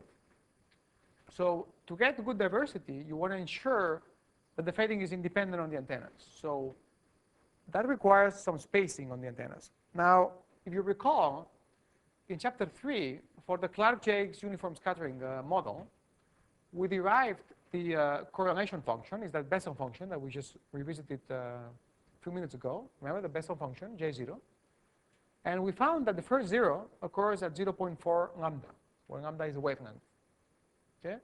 So that tells you that if you space the antennas by 0.4 wavelengths, they'll be uncorrelated. So the fadings are going to be independent. So the fact that one is bad doesn't mean that the other one is also going to be bad. So the other one can be now good. So they become independent, which is what you're hoping for. So this is the minimum spacing that you need. Now, this is the best case spacing, because this is for a uniform scattering environment. In reality, if the scattering is directional, which is usually the case, so it comes from some direction as opposed to from everywhere, then the spacing tends to be larger. But typically, you need less than a wavelength to ensure pretty good uncorrelation.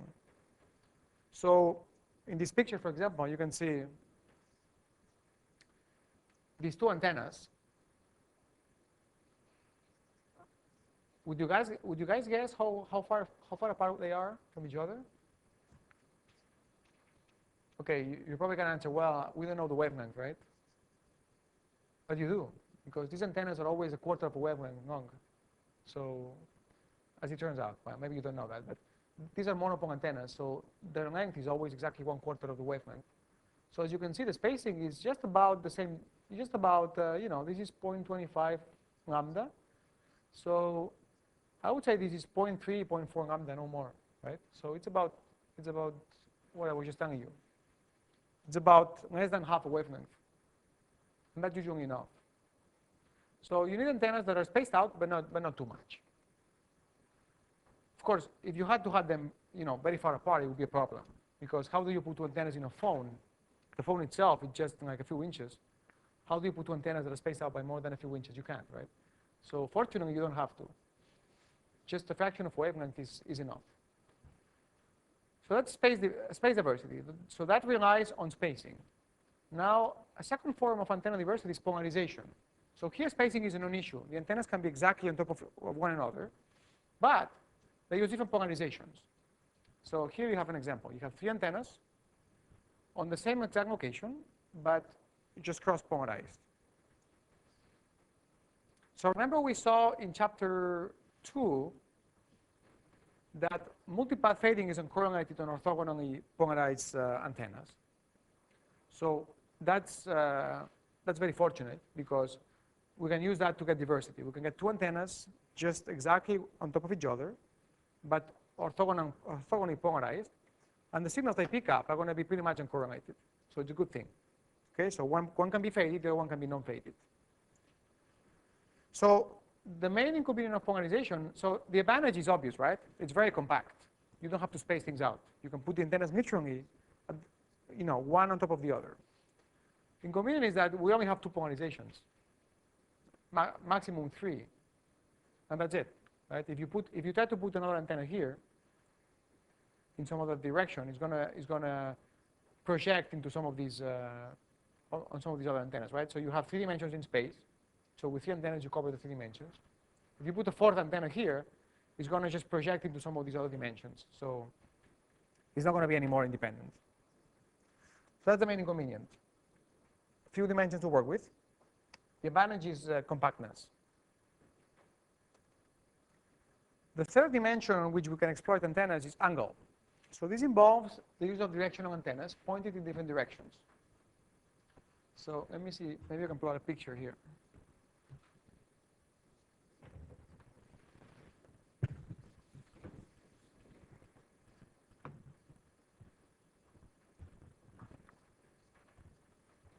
Okay, so say I have my receiver here, okay, and I have one antenna pointing in this direction,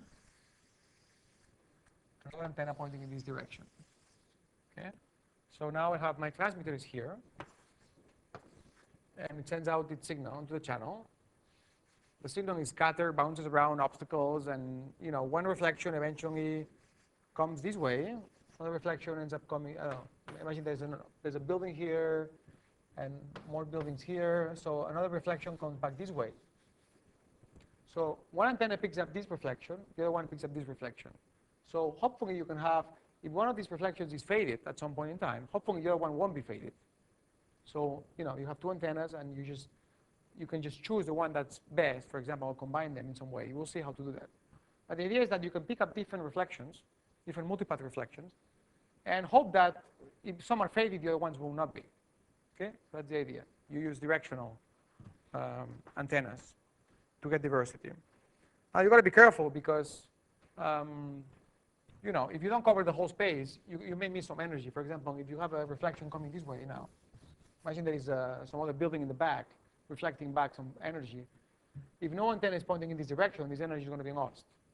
Okay, so if you had just one antenna omnidirectional, you would pick up all the components, but with no diversity. So by going to directional antennas, you get diversity, but you may actually, miss some energy that comes outside of your patterns. So you should try to cover the whole space with your antennas if you can.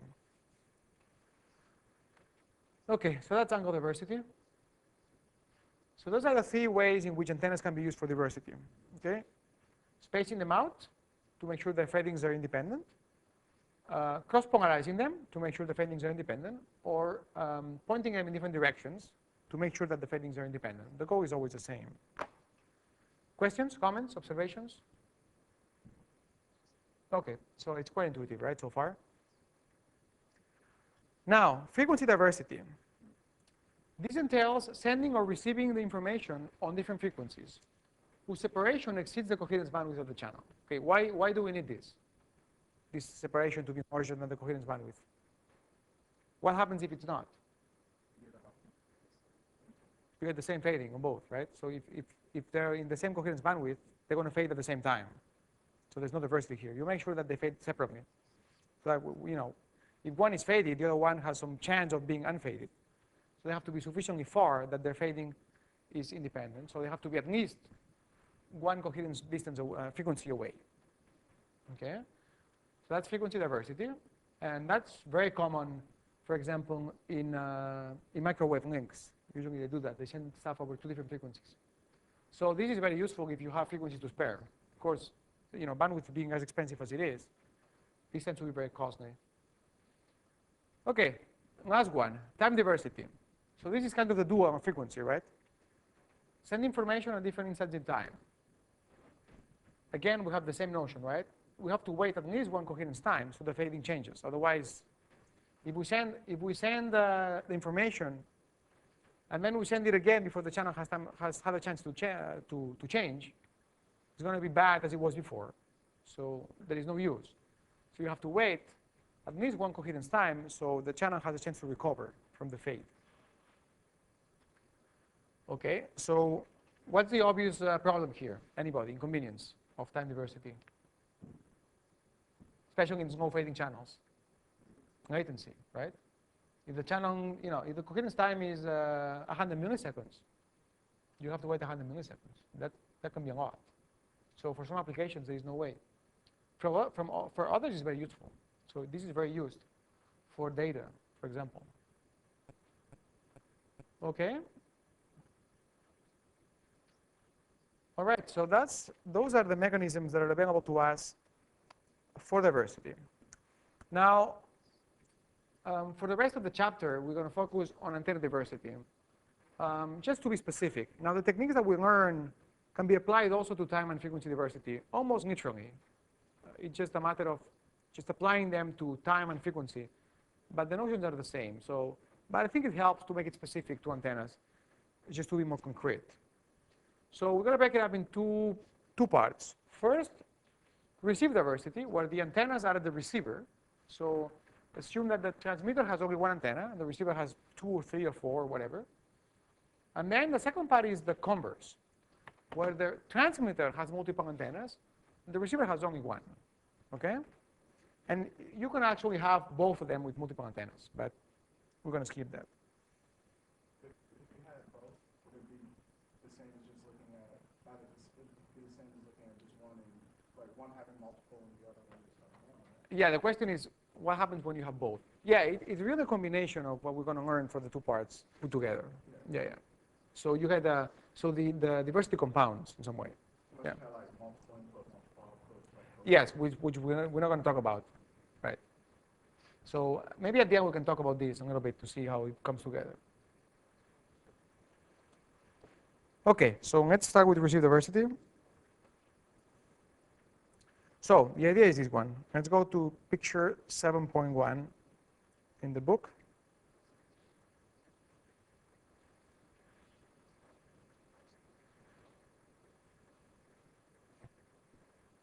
Okay.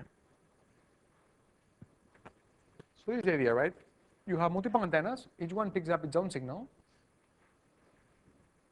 Now, each one picks up its own signal times a different fading coefficient, right? So we're going to assume always that the fading is different for each antenna. So the first one has a fading coefficient. So the signal that you will pick up is S of t, to be precise. The signal that was sent is S of t. So we sent S of t. What do we receive? The first antenna receives S of t times a fading coefficient, H1, which has an amplitude and a phase. So let's call it R1 is the amplitude, and theta 1 is the phase. Okay, so that's I'm using a baseband notation here, low pass notation. Okay, so this is a phase and an amplitude. The second antenna picks up the same signal, S of t, times a different coefficient, H2, which has amplitude R2 and phase theta 2, and so on and so forth. Okay, so in the passband domain, this would be times cosine 2 pi FCT, the usual stuff. So you So we're going to work with no-pass notation. Now we pick up these signals, one per antenna, and each one is multiplied by a coefficient alpha. So alpha 1 for the first, alpha 2 for the second, alpha 3 for the third. And then we just add everything up, and that's the output of the this is the receiver, the diversity combiner is called, okay? So linear combiner. And this is generic, so here the alphas are arbitrary. We can choose whatever alphas we want. Now these alphas are going to be complex, so you're going to have also an amplitude and a phase. Now, if we had no diversity, the SNR would be gamma S. Remember, we were using in the previous lecture gamma. Now, after we combine everything, we're going to have a different SNR, which we're going to call gamma sigma. And sigma indicates that we just combined everything. Okay, so gamma sigma is going to be the SNR at the output of the diversity combiner, which is going to hopefully be better than the gammas at each of the antennas. Of course, that's the point of doing the combining.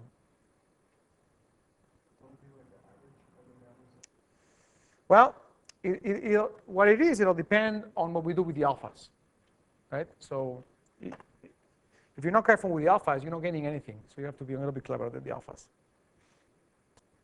In fact, that's the whole point, to design the alphas. Now, a very important point is that the first thing we want to do for sure with the alphas, so remember I told you that these are complex numbers, right? So we have a phase and an amplitude. One thing we want to do for sure is make sure that all these signals add up coherently, right? So we want to make sure that the phases are lined up. Why? Well, because then we get a constructive addition, right? If we add complex numbers with the same phase, they add up. Let's look at the.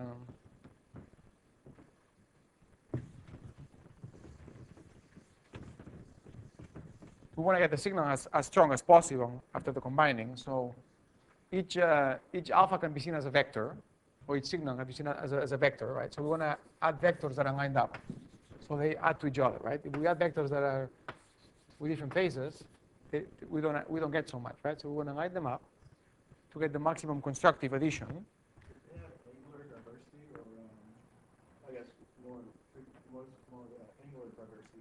Couldn't you have different phases? You mean for the channel or for the alphas? So the alphas we control them, so we can adjust them, right? So we're going to optimize them now, right? What I'm saying is that one thing that is evident is that you want to make sure that all these signals add up in phase, so that they don't destroy each other, but they add up, they reinforce each other. So the way to do that is by making sure the phases are lined up.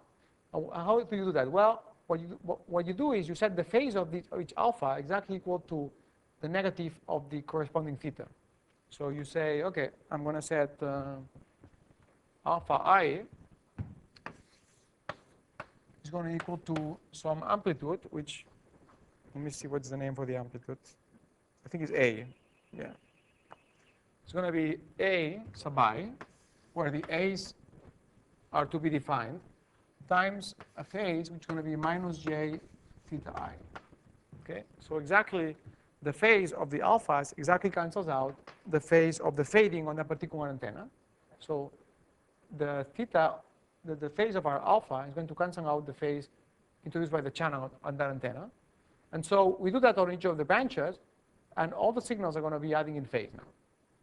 Okay? That's the first thing. Now we still have to define the A's now, which are the amplitudes. So we'll see how to do that. But first point was to optimize the phases, and this is the way to do it. Now note that to do this, we need a coherent reception, right? So to cancel the phase, we need to know what the phase is. So we need a coherent receiver. If we have differential modulation, we cannot do that anymore. So for differential modulation, we can only do one thing, which is do selection diversity. So let's table that for a second. We'll come back to it in a second. Okay? So let's just table this point. Okay, so we know by Hi the fading coefficient at the ith antenna, so it's the amplitude Ri and the phase theta I. Okay? So now we set the, as I said, we set the alphas to have this form. Each alpha is an A times the same phase of the channel with a different sign. So the phases cancel out, okay? We get the combiner The combiner has the addition of alpha I times Ri e to the j theta I times S of t added up over the n branches, okay? So we have summation over all the branches of alpha I Ri e to the j theta I times S of t. So S of t can come out of the summations in this common term. And now the phase theta I cancels out the phase of alpha, as we have on the board, right? And what remains is only the product of the A sub i's and the R sub i's. So the amplitude of the fading, which is the R sub i's, and the amplitude of R alphas, which are the A's. Questions so far? Doubts? Everybody following what we did, right? All we did is just align the faces of each of the branches, each of the antennas, with the phase of the corresponding fading on that branch, which of course requires that we track the faces. So we have to track the faces to just compensate for them. And then we have these A's that we can control, multiplying the corresponding R's, which are the amplitudes of the fading. So we have the summation of AI times Ri, summation from I equal 1 to m, multiplying S of t. Okay? So essentially, our signal is multiplied by this summation, which is going to be a random quantity because the R's are random. They depend on the fading. And so this factor that multiplies our signal depends on the type of fading through the R's, on the type of combining through the A's, so we can control that, and on the number of branches, which is the number of terms in the summation, capital M. I'm just realizing that capital M we used in the previous chapter to denote the number of points in the constellation. So we have again a case of duplicity in notation, so be careful. Okay, capital M here is the number of antennas. All right. I guess there's not enough letters in the alphabet. ST there, it's not the signal, it's the amplitude of this. This is the transmit signal as it was sent out, essentially. This is all passband notation, so this would be SI, so this would be the usual, yeah, the in phase plus J, the quadrature, right, this type of thing, right. Okay, the first benefit of diversity is that the average scenario is going to improve. So the average of these gamma sub sigma, which is the one at the output of the combiner, is going to be always higher than the average of the gamma on each of the antennas, and it's going to improve by a factor A sub g, which is the array gain. So we'll compute that in a little bit, okay? But just know that the average of the SNR on any of the antennas gets improved by this factor, by this array gain. So that's a clear benefit.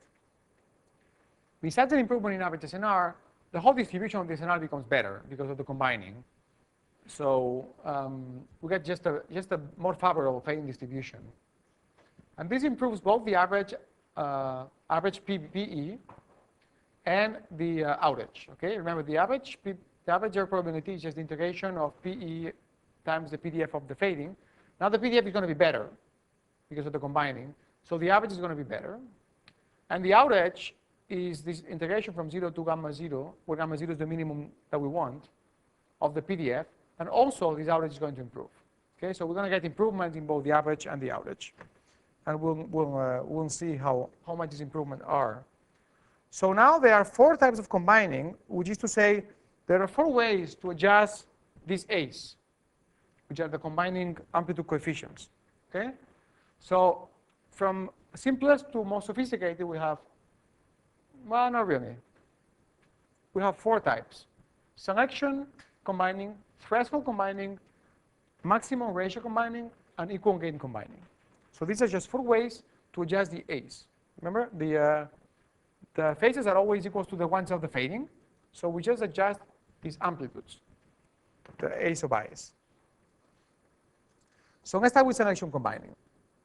And I guess we'll just stop here after this one.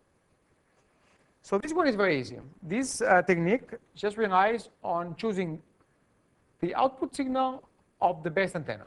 That's it, right? We have several antennas receiving the same signal with a different fading coefficient. we're just going to choose the one that has the best channel at each point in time. So these A sub i's are going to be 0, except for one value, for one antenna, for which they're going to be non-zero. Okay?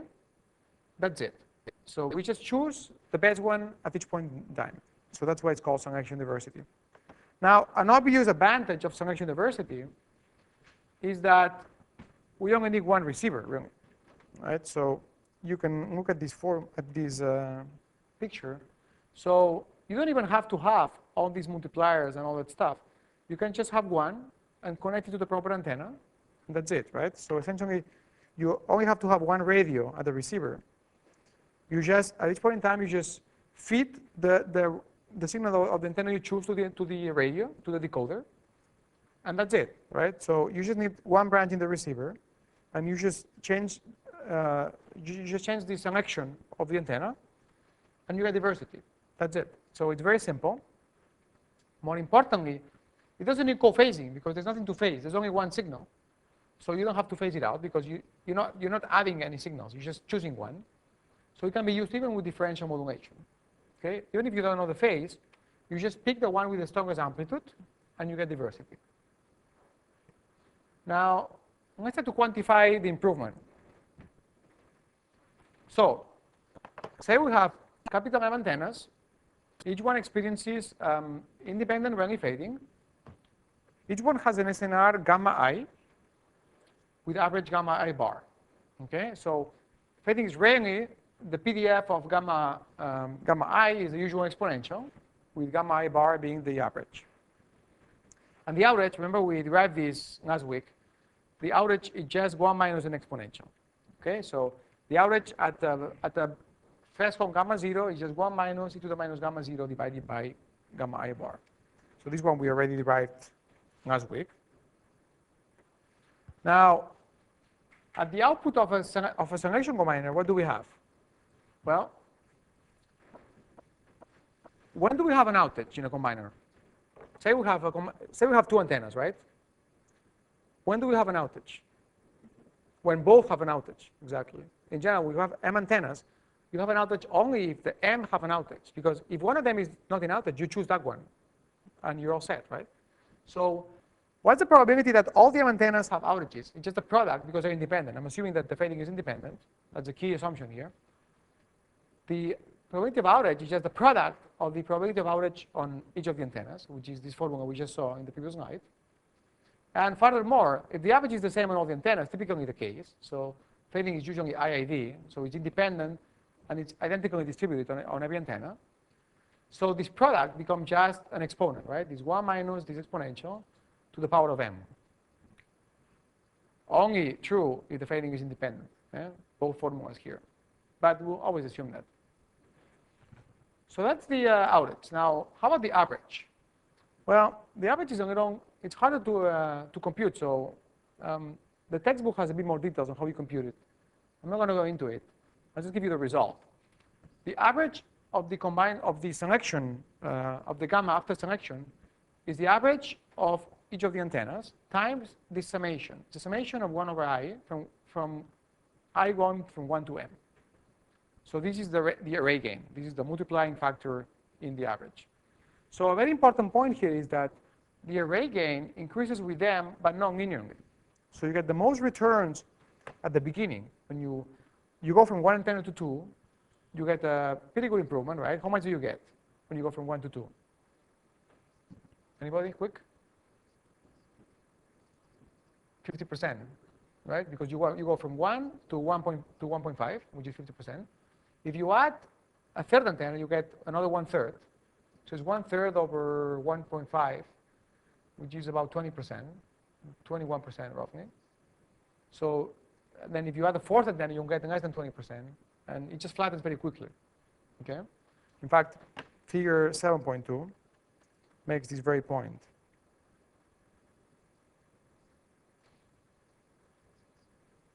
Here it is. Okay, so how do you read this? This is the outage probability here in logarithmic scale. So this is 10%, 1%, 1 in 1,000, 1 in 10,000. And this is 10 log 10. This is just dB conversion. So it's in dB is the ratio between gamma and gamma 0. Okay? So essentially, let's go back to the slide. Here it is. So it's the ratio between gamma 0 and gamma bar. This is the ratio here, the exponent, okay? So gamma 0 is the minimum level that we're trying to achieve. And there's a bar missing here, right? This will be the average of the fading. Now the point is the following. Forget the absolute numbers. The point is the following. No diversity is this curve. 2 antenna selection is this curve. 3 antenna selection. And as you can see, they get closer and closer. 10 antenna is here, and 20 is here. So they get closer and closer. So you had a huge improvement going from 1 to 2, then still a good improvement going to 3, not so much going to 4, and so on and so forth. How do you read this? Say I tell you that I want 10 to the minus 2, 1%. Okay, 1% outage. So where you are here, right? 1% is here. It's in this horizontal line. With no diversity, 1% requires, let's say, about 18. So the average of the fading has to be 18 dB above gamma 0. So say we want to achieve a gamma 0 of 10 dB, we need 28 dB. Okay? So that's without diversity. Now, if I have 2 antennas, the same point is now here, right? So I'm down to less than 8 and less than 10. So I gain about 10 dB right there. So now my average SNR has to be only about 8 dB over the fading, over the minimum gamma 0, and so on and so forth, right? So the displacement, horizontal displacement at some outage is how much you gain. So how much you can back off your power to get the same type of outage, okay? Okay, last slide, guys. So let's just go through the example.